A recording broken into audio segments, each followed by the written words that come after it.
그런데 이 인테리어 어떠십니까 여러분? 분명한 최신 차 같지 않나요? 최근에 탔던 마세라티 그레칼레보다 더 좋은, 그쵸, 이게 맞죠. 여기에 오토홀드가 들어가는 것보단 주행 모드 버튼이 맞습니다. 이 세닉이 유럽에서도 워낙 가격이 비싸기 때문에 다들 6천만 원대로 예상을 하셨을 텐데, 안녕하세요, 로테스입니다. 저희는 르노코리아가 정말 오랜만에 국내에 출시한 순수 전기차 세닉을 타러 왔습니다. 2020년에 나온 조회 이후로 순수 전기차는 정말 오랜만인 것 같아요. 그동안 국내에서는 하이브리드 모델 아르카나나 그랑콜레오스를 주력으로 판매했었는데, 이제 완전 유럽산 전기차 세닉을 통해서 조금 더 볼륨을 늘려가려고 합니다. 오늘 시승 시간이 정말 짧습니다. 그래서 최대한 라이브하게 느끼는 점 그대로 바로바로 여러분께 한번 소개해 드리도록 하겠습니다. 저는 지금 오카일 호텔에서 도로로 막 빠져나왔는데, 저 호텔 가보신 분들은 아시겠지만 입구가 굉장히 구불구불합니다. 천천히 스티어링 휠을 돌리면서 느껴진 건 확실히 조향 기어비가 짧습니다. 2.3에서 2.4회전 정도 된다고 설명하시더라고요. 그래서 속도는 정말 낮았지만 이렇게 운전대를 살랑살랑 돌려보니까 생각보다 별로 안 꺾어도 되더라고요. 조금 있다가 아마 와인딩 구간도 갈 것 같은데 거기서의 성능이 기대가 되고요. 이 차를 오늘 제가 처음 만난 건 아닙니다. 정확히 1년 전쯤에 르노코리아가 성수에 플래그십 스토어를 만들면서 거기에 이 세닉을 전시했었거든요. 그때와 마찬가지로 저는 이 인테리어가 너무 마음에 드는 것 같습니다. 항상 이 르노코리아가 국내에 출시하는 차들을 보면 익스테리어는 정말 멋진데 인테리어가 외관의 감성을 따라가지 못하는 느낌을 받았거든요. 아르카나도 그렇고 QM6도 그렇고 그랑콜레오스에 와서는 전체적인 완성도가 훨씬 좋아지긴 했죠. 그런데 세닉은 정말 흠잡을 데가 없는 것 같습니다. 외부 디자인과 실내 디자인이 정말 싱크가 잘 맞는 느낌이 들어요. 꾸준히 소프트웨어 업데이트를 하면서 계기판이나 모니터 그래픽 또 안에 있는 시스템을 개선해 나간다는 점은 괜찮았지만, 어쨌든 모니터의 틀은 바뀌지 않기 때문에 예전 차의 느낌을 지울 수가 없었거든요. 그런데 이 인테리어 어떠십니까 여러분? 분명한 최신 차 같지 않나요? 계기판과 중앙 디스플레이가 하나로 묶였다는 점은 현대를 비롯해서 여러 가지 브랜드들과도 같은 방향성을 가지고 있는데, 가운데 화면은 세로로 뽑았어요. 그래서 지금 보시는 것처럼 내비게이션 화면을 정말 크게 볼 수 있습니다. 기존 르노 차들의 디스플레이가 성능 면에서는 분명히 아쉬웠지만 이 세로형 화면이라는 점은 저는 마음에 들었거든요. 그 방식을 따르면서 디자인까지 정말 깔끔하게 변했고요. 이 넓은 화면을 최대한 활용하고 있습니다. 위아래 버튼들은 고정적으로 있긴 한데 버튼들이 많이 두껍지 않아요. 그래서 실제 지도가 띄어지는 화면을 정말 크게 활용할 수 있습니다. 모니터가 크다고 해서 물리 버튼을 없앴냐? 그것도 아닙니다. 화면 아래쪽에 공조장치 스위치들이 있는데 그 아래쪽에도 온도나 풍량을 조절할 수 있는 버튼들을 그대로 남겨놨어요. 그래서 이 차를 처음 타시는 분들도 이런 기본적인 조작하는 데는 적응하는데 그렇게 오랜 시간이 걸릴 것 같지 않습니다. 버튼들 아래쪽에는 스마트폰 무선 충전 패드를 정말 손 뻗기 딱 좋은 위치에다가 만들어 놨고요. 아래쪽은 완전히 뚫었습니다. 기어 레버가 중앙에 없어요. 이렇게 칼럼식으로 운전대 뒤에 들어갔기 때문에 아래 공간을 정말 크게 활용할 수 있습니다. 그래서 저 끝부분은 등을 시트에 붙인 상태에서는 손도 절대 닿지 않을 만큼 아주 깊게 파놨고요. 대신에 컵홀더가 하나네요. 동승덕 타신 분들은 음료 알아서 하셔야 될 것 같고요. 그리고 암레스트 끝단에도 이렇게 작은 스마트폰을 걸어 놓을 수 있을 만한 홀더를 만들어 놨습니다. 그리고 암레스트 안쪽 공간도 테두리는 좁은데 안으로 굉장히 깊게 파놨습니다. 그래서 차체 크기 대비 1열 수납 공간은 굉장히 좋은 것 같습니다. 대신에 도어 포켓이 그렇게 깊고 넓지 않아요. 딱 소형차 수준? 이 스티어링 휠 디자인도 상당히 괜찮죠. 위아래를 조금씩 눌러놓은 듯한, 따지자면 사각형에 가까운 스티어링 휠인데 볼보 EX30이랑 약간 비슷한 것 같기도 하고요. 그랑콜레오스와는 또 다르게 이 버튼들의 디테일도 달라졌습니다. 물리 버튼인데 정말 깔끔한 피아노 블랙 패널로 덮어놔서 보기에 정말 좋습니다. 그리고 버튼들의 조작감도 굉장히 단단하게 잘 물려있네요. 이런 위아래 버튼이나 이런 OK 버튼, 메뉴를 전환하는 디스플레이를 바꿔주는 이런 버튼들도 누를 때 조작감이 굉장히 좋습니다. 최근에 탔던 마세라티 그레칼레보다 더 좋은, 그리고 스티어링 휠 오른쪽 아래에 이렇게 동그란 버튼이 하나 빠져있죠. 멀티센스라고 해서 세닉의 주행 모드를 바꿔주는 버튼입니다. 그쵸, 이게 맞죠. 여기에 오토홀드가 들어가는 것보단 주행 모드 버튼이 맞습니다. 스포츠 모드를 바꾸니까 계기판이 형광 초록색에서 빨간색으로 바뀌었습니다. 주행 모드는 컴포트, 에코, 스포츠, 페르소 이렇게 4가지가 있는데, 페르소는 퍼스널의 프랑스식 표현인 것 같습니다. 인디비주얼 모드라고 생각하셔도 되고, 이 차의 여러가지 설정을 개인 취향에 맞춰서 세팅하는 모드라고 보시면 되겠습니다. 제가 이쪽 버튼들을 몇 개 만지다 보니까 계기판에 내비게이션이 연동이 됐네요. 지금 내비게이션은 애플 카플레이 또는 안드로이드 오토를 활용해야 된다고 합니다. 그래서 T맵을 쓰고 있는데 계기판과 이 가운데 모니터의 싱크로율이 정말 좋고요. 기본적인 주행 정보는 왼쪽으로 몰아넣고 최대한 이 계기판의 지도를 크게 띄울 수 있도록 구성을 해놨습니다. 그래서 이 정도 크기면 굳이 중앙 디스플레이 안 보고도 충분히 운행 가능할 것 같아요. 이렇게 계기판에 내비게이션 띄우는 차들 중에서 도착 예정 시간, 남은 거리 이런 것들 띄워주는 차가 있었는지 잘 모르겠습니다만 어쨌든 이 계기판으로도 길 안내를 충분히 잘 해주고 있습니다. 자, 주행거리 한번 보겠습니다. 지금 배터리가 99% 차 있고 잔유 주행거리가 471km라고 떠 있습니다. 그리고 출발부터 지금까지의 전비는 킬로와트시당 5.5km고요. 계기판 반응이 정말 괜찮네요. 처음에는 너무 최신 계기판이 들어가서 조작하는데 애를 먹지 않을까 싶었는데 몇 개 눌러보니까 너무 복잡하게 구성하지 않았습니다. 계기판 구성을 약 4가지 정도로 바꿔주는 이 버튼, 그리고 어떤 정보를 표시할지 바꿔주는 요 버튼, 요 2가지 정도가 이 계기판을 조작하는 전부입니다. 계기판도 그렇고 이 센터 디스플레이도 이렇게 버튼 누르면 반응이 정말 빨라요. 예전 아르카나나 QM6 했던 모니터를 생각하시면 안 됩니다. 이런 버튼 하나하나 누를 때 화면이 전환되는 모션도 아주 부드럽고요, 반응도 빠르고 이렇게 외부 앱인 아카플레이를 재생할 때도 진짜 전환이 빠르네요. 저는 그랑콜레오스가 나왔을 때만 해도 이전 차들보다는 훨씬 좋아진 건 맞지만 그래도 뭔가 조금씩 디테일에서 아쉬운 부분이 있었거든요. 만약 이 시스템이 앞으로 나오는 모든 르노 코리아 차에 적용되면 그 부분에 대한 불만은 싹 사라질 것 같습니다. 지금 주행을 시작한 지 한 20분 정도 됐습니다. 이 시트 얘기를 좀 해볼까 하는데 등받이 부분이 굉장히 푹신하네요. 제가 럼버 서포트를 가장 적게 올려놨거든요. 그런데 기본적으로 이 등을 눌러주는 쿠션 자체가 패딩이 좀 빵빵한 느낌이에요. 그리고 양쪽 허리는 적당하게 잡아주고 있고요. 너무 튀어나오지 않아서 좋습니다. 그래서 착좌감은 전반적으로 괜찮은데 하나 아쉬운 게 이 허벅지 앞쪽만 들어주는 기능이 없어요. 보통 이 쿠션 스위치를 비틀면 무릎 쪽만 이렇게 위로 들어 올려주는 차들이 있잖아요. 그런데 얘는 아르카나처럼 그 기능이 빠져 있습니다. 대신 마사지 기능이 들어있는 것 같네요. 세닉 실내에 대한 얘기를 좀 더 드려보자면 이 차는 2열 공간이 차 크기 대비 괜찮습니다. 동급 모델 중에서 차체 길이는 가장 짧아요. 그런데 휠 베이스가 그렇지 않습니다. 옆에서 봤을 때 비율이 아주 괜찮은 이유기도 하고요. 그만큼 뒷좌석 공간은 차체 크기 대비 괜찮게 뺐다. 그리고 트렁크가 생각보다 넓어요.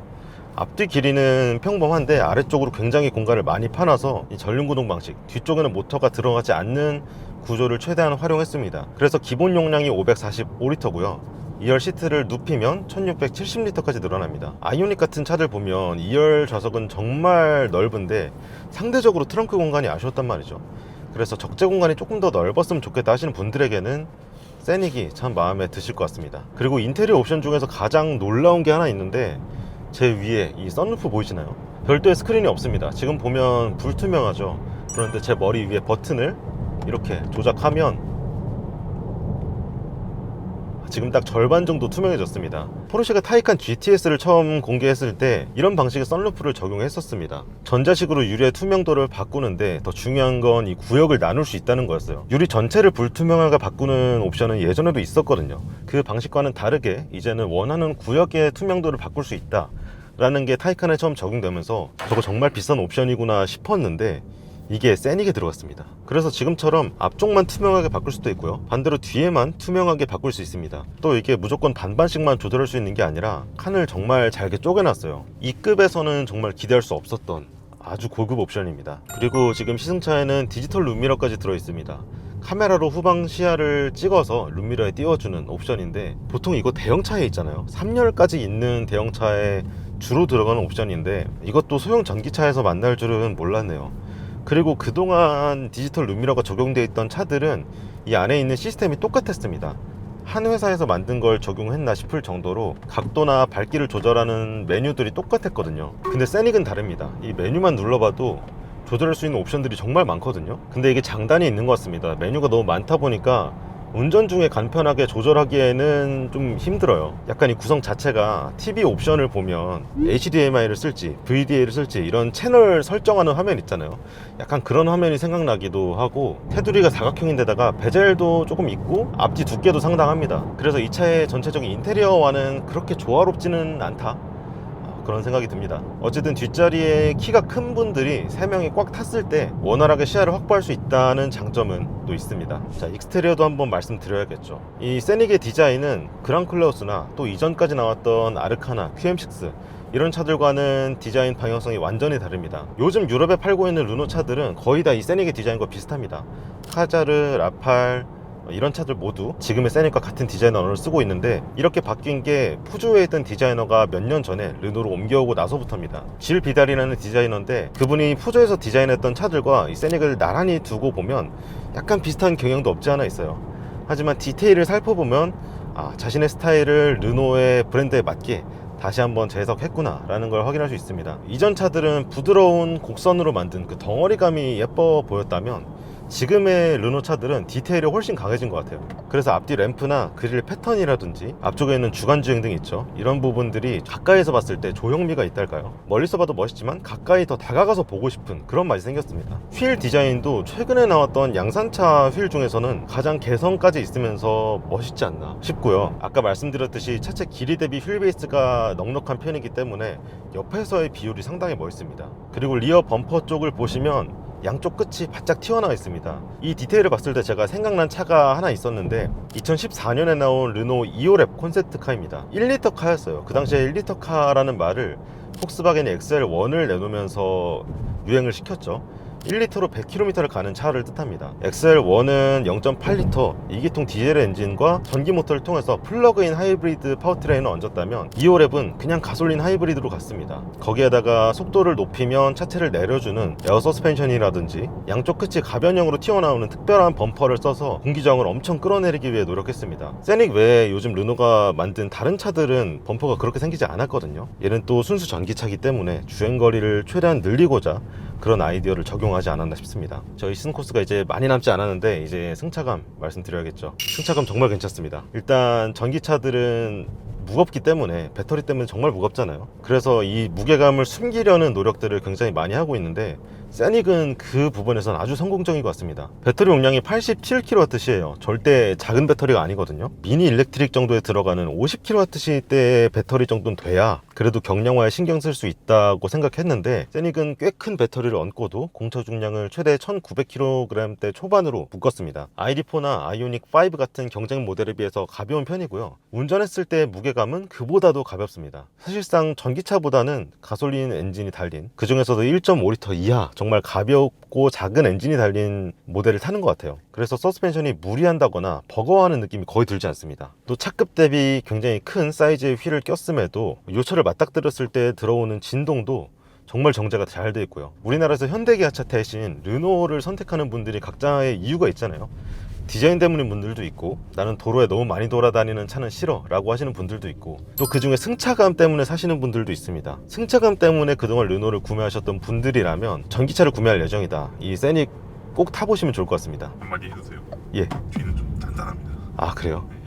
예, 지금 뒤에도 지금 같이 기자님이 한 분 타고 계시는데, 뒤는 조금 단단한 편이라고 하십니다. 그러면 약간 예전에 탔던 조회가 생각날 수밖에 없을 것 같아요. 조회를 제가 엄청 길게 타본 건 아닙니다만, 운전할 때는 승차감이 진짜 좋았거든요. 근데 그 차의 뒤에 타서 제가 1시간 반 정도 이동할 일이 있었는데, 뒷자리는 좀 힘들더라고요. 너무 단단해서 이건 장거리는 진짜 못 가겠다 싶었습니다. 어쨌든 앞좌석 승차감은 상당히 합격점입니다, 이렇게 말씀드릴 수 있겠고요. 또 아주 고속까지는 아니지만 저희가 고속화 도로 정도는 탔습니다. 시속 100km 전후로만 주행을 했던 것 같은데, 그 정도 속도 영역에서는 주행 소음도 아주 적습니다. 이중접합 유리를 썼을까요? 잠깐 보면 이중접합은 아니네요. 그냥 하나짜리 유리고 두께도 그렇게 두껍진 않습니다. 그런데 풍절음도 잘 잡은 느낌이고, 노면 소음을 잡기 위해서 배터리와 차체 사이에 폼을 더 넣었다고 해요. 그 효과도 보는 것 같은데, 이건 나중에 조금 더 고속으로 달릴 환경이 되면 그때 확실히 말씀드릴 수 있을 것 같습니다.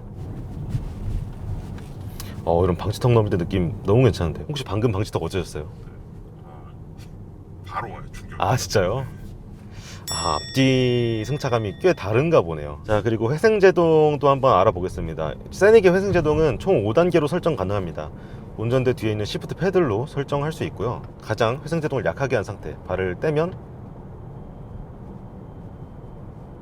조금씩 줄어들죠. 그리고 5단계로 한번 가보겠습니다. 자, 원페달까지 진입됩니다. 75에서 떼볼게요. 오, 확실히 줄어드네요. 발을 떼자마자 속도가 확 줄어드는 거 아니고 약간 부드럽게 감속을 하다가 한 2에서 3초 이내에 최대 감속을 하는 것 같아요. 이 원페달 드라이빙 조금 더 써봐야겠지만, 저는 이 원페달 최대한 쓸 것 같습니다. 왜냐면 이 브레이크 페달이 그렇게 자연스럽지 않은 것 같아요. 어떤 차를 타든 처음에는 브레이크 감각에 익숙해져야 되는 건 맞지만 유독 그 적응하는 데 시간이 오래 걸리는 차들이 있습니다. 전기차 중에서는 쉐보레 볼트가 저는 좀 이질감이 있었던 걸로 기억하는데 이 세닉은 볼트와는 조금 다른 느낌의 이질감이 있는 것 같아요. 멈추기 직전 순간에 브레이크 압력을 예측하기 힘들다고 할까요? 그래서 평소보다 조금 더 섬세하게 브레이크 페달을 다룰 필요가 있는 것 같습니다. 이 모터 성능을 제가 말씀 안 드렸었네요. 최고 출력은 218마력이고요 최대 토크는 30.6kgm입니다. 218마력이라는 숫자를 보고 엄청나게 빠르진 않겠다 싶었거든요. 제로백도 실제로 7초대 후반이고요. 그런데 이렇게 시속 60km 정도에서 급가속을 해보면 충분히 잘 나갑니다. 그리고 이런 저속 환경에서 뿐만 아니라 뭐 8, 90 이상의 속도에서 추월 가속으로 할 때도 아주 시원시원하게 나갑니다. 그래서 출력에 대한 아쉬움은 전혀 없을 겁니다. 이 출력보다는 승차감이나 핸들링이 조금 더 세닉이 장점이기 때문에 제가 이렇게 출력에 대한 얘기를 뒤로 미루지 않았나 싶어요. 자, 이제 시승시간이 거의 남지 않았기 때문에 마무리를 해보겠습니다. 많은 분들이 가격 궁금해 하실 것 같습니다. 오늘 행사장에서 저도 처음 가격을 들었는데 가격이 상당히 괜찮게 나왔습니다. 테크노는 세제 혜택 전 기준으로 5,494만원부터 5,634만원, 바로 위트림인 테크노 플러스가 5,847만원부터 6,166만원, 최상위 트림인 아이코닉이 6,337만원부터 6,656만원 사이로 책정될 예정입니다. 동급 모델 가격을 보면 아이오닉 5가 5,450만원부터 5,915만원이고요 풀옵션을 하면 N라인이 아니라는 기준 하에 6,417만원까지 올라갑니다. 그리고 ID4는 두 가지 트림이 있죠. 하위 트림은 5,299만원, 상위 트림은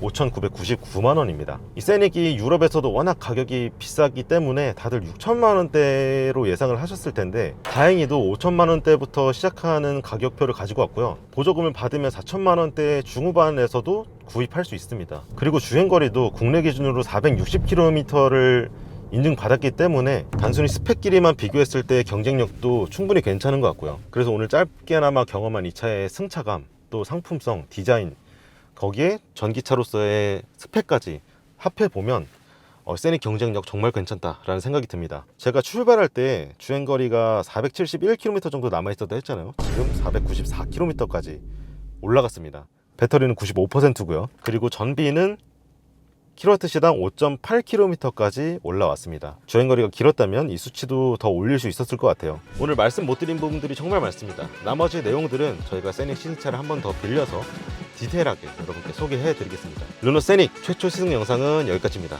저는 또 다른 영상과 함께 여러분께 인사드리겠습니다. 감사합니다.